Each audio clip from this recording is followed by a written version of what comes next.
네, 오늘 당잠사입니다. 당신이 잠든 사이 전해진 소식들 확인해 보시죠.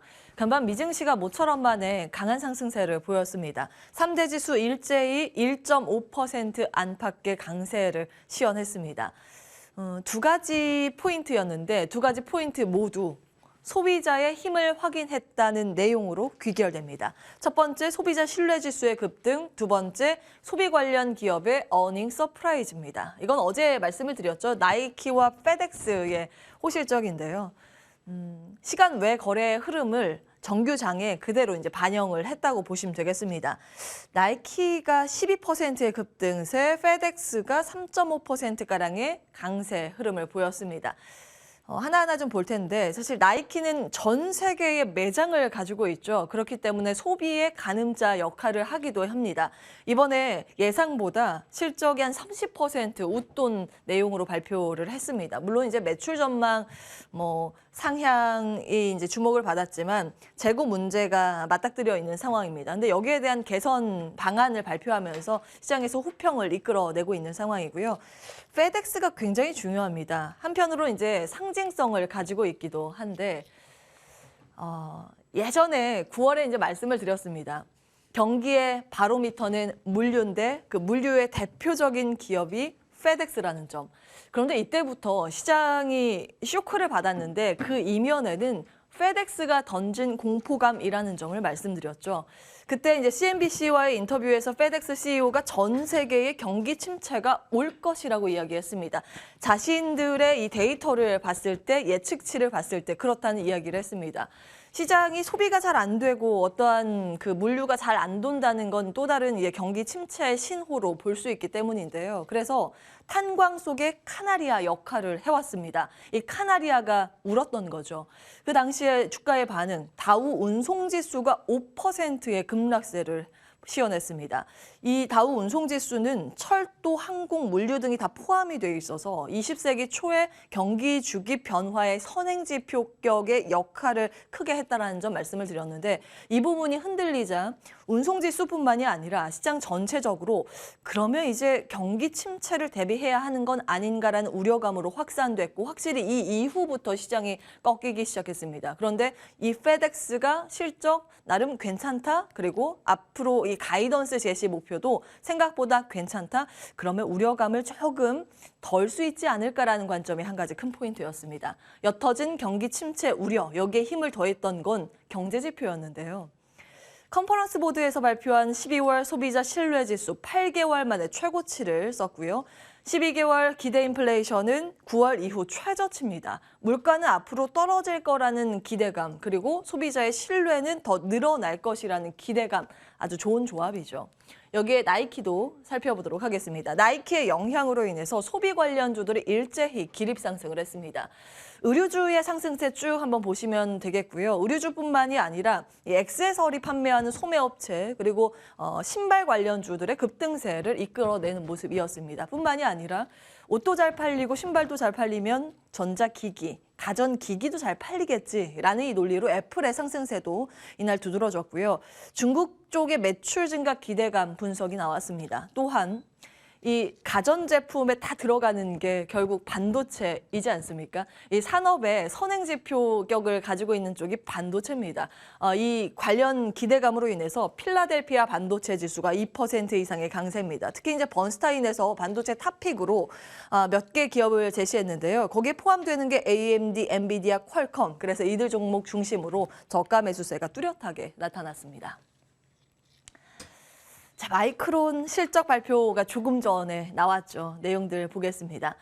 매출은 예상에 거의 비슷한 수준인데요. 영업이익 같은 경우 주당 순이익으로 미국에서 많이 보죠. EPS 같은 경우 예상에 밑돌았습니다. 사실 이제 이번에 적자 나올 거라는 건 거의 컨센서스였죠. 적자 아주 살짝 나올 것이다라고 했는데 그보다 조금 더 깊었습니다. 문제는 이 가이던스인데 다음 분기 보시면 여기도 마찬가지로 예상은 범위 내에서 매출이 나왔습니다. 그런데 EPS 부분이 예상보다 한참 좀 못 미치는 쪽으로 발표가 됐죠. 이제 시장의 하락 요인이기도 하고 이 관련 종목의 하락 요인이기도 합니다. 다만 이제 2023년 10% 감원 예정이라고 하고요. 이 관련 비용은 그 2분기의 발표 전망입니다. 이거는 이제 일정 체크를 해보시면 되겠는데요.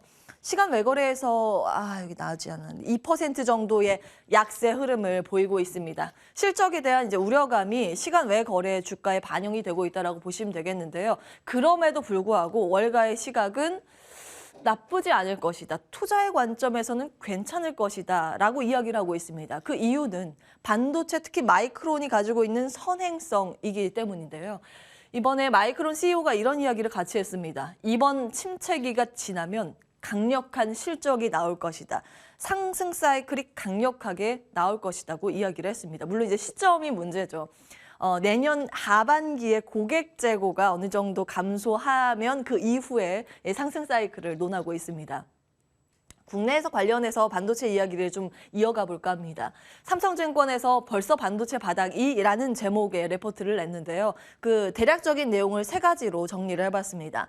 최근 낸드 가격 10% 상승할 거라는 뉴스가 나왔는데 그럼 벌써 바닥이 온 걸까라는 질문 여기에는 아직 아니라고 봤습니다. 왜냐면 아직 재고가 막대히 쌓여 있고 1분기에 그로 인해서 메모리 가격의 추가 하락은 예견된다고 봤습니다. 아직 안 좋을 거라고 하죠. 그런데 삼성증권에서 왜 반도체 투톱, 삼성전자, SK 하이닉스에 대해서 매수 의견을 내고 있을까요? 이 반도체의 바닥 사인은 바로 항복을 하느냐에 달려 있는데 지금 각 기업들이 허리띠를 졸라매고 감산 혹은 여러 가지 항복의 신호를 내고 있기 때문이라고 봤습니다. 전망이 이렇게 부진하게 나오게 된다면 고객들의 재고는 그 정상 이하로 줄이기 때문에 그 이후에 이제 회복 사이클을 기대하는 건데요. 이익 전망 하향 지속, 현재 다소 이룰 수는 있습니다만 시장은 그보다 좀 먼저 움직일 거라는데 삼성증권은 주목했습니다. 그리고 어제 굉장히 이례적인 현상이 포착이 됐습니다. SK 하이닉스의 홈페이지입니다. 여기에 이 기사가 있는데 잘 보이진 않네요. 내년 하반기에 SK 하이닉스 반등 예상이 된다. 그 반도체에 대해서 관심을 가져야 할 시기가 다가온다라는 이 기사처럼 홈페이지 첫 화면에 등장을 했습니다. 근데 기사는 아니고요. SK 하이닉스가 관련 애널리스트와 인터뷰를 통해서 그 내용들을 좀 정리한 부분이 눈에 띕니다.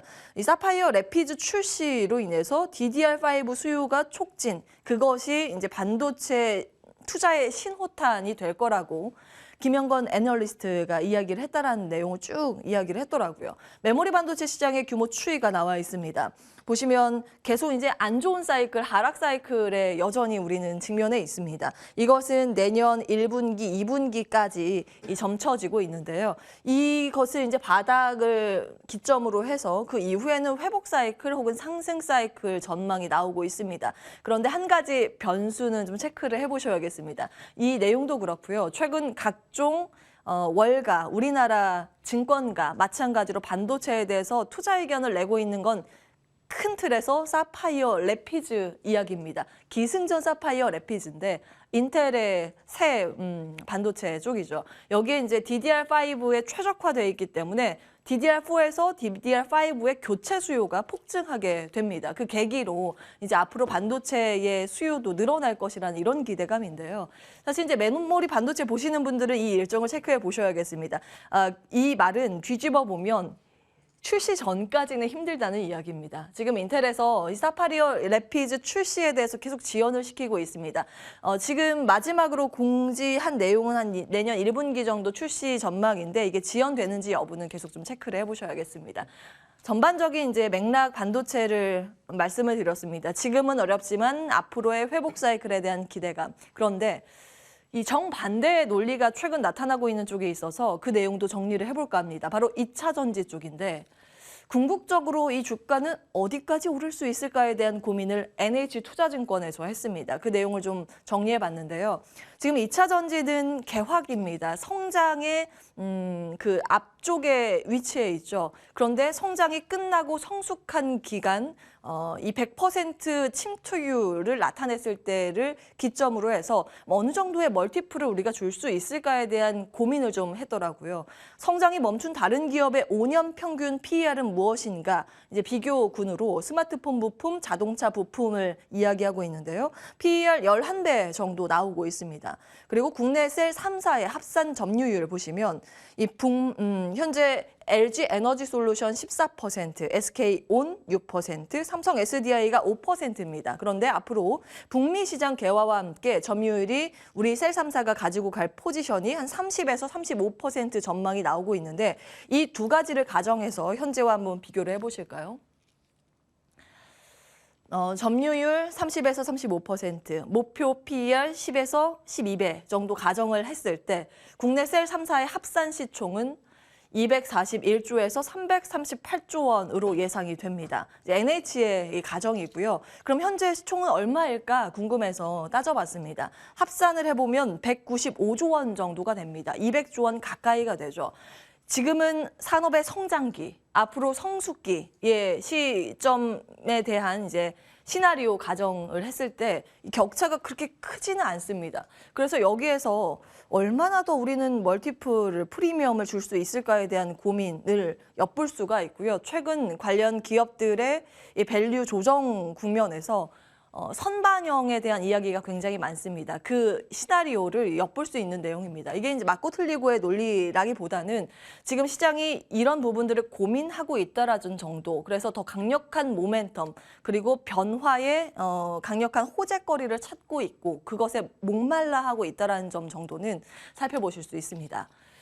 다음 보겠습니다. 한한령 해제 기대 축보가 일렀을까라는 점 어제 이제 전해드렸었는데요. 중국의 안후이 위성 TV에서 한국 드라마 내년에 방영할 거라는 보도가 나왔다는 점 체크해드렸죠. 근데 여기에서 공식적으로 사실 무근이라고 다시 정정 기사를 내고 있어서 이제 오늘 관련주의 변동성이 나온지 여부는 리스크 관리하시면서 체크를 해보시면 되겠습니다.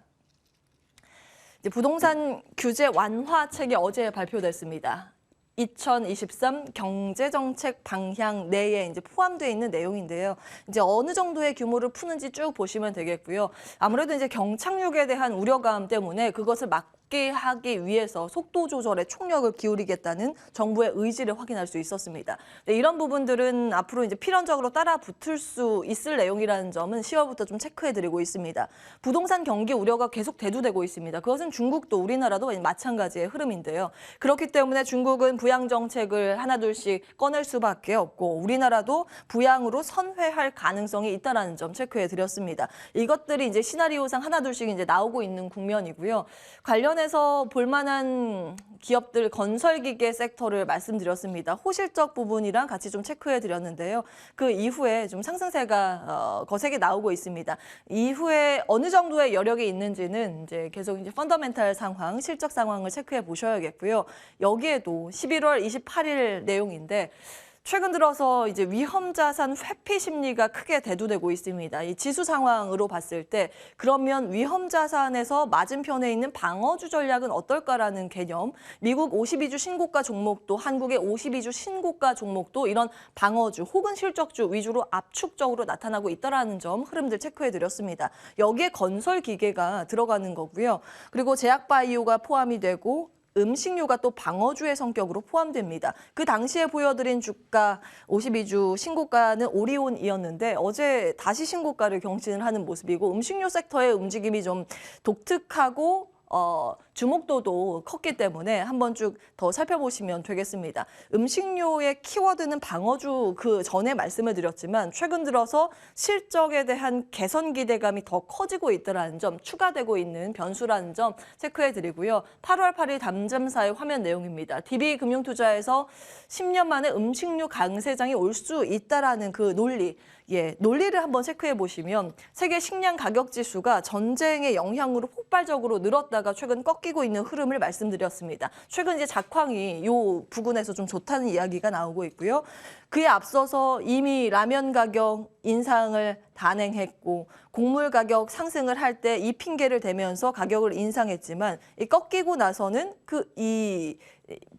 올린 부분만큼의 이윤으로 남게 된다라는 논리입니다. 최근 들어서 이 마지막 포인트에 시장을 좀 주목하고 있는 것 같습니다.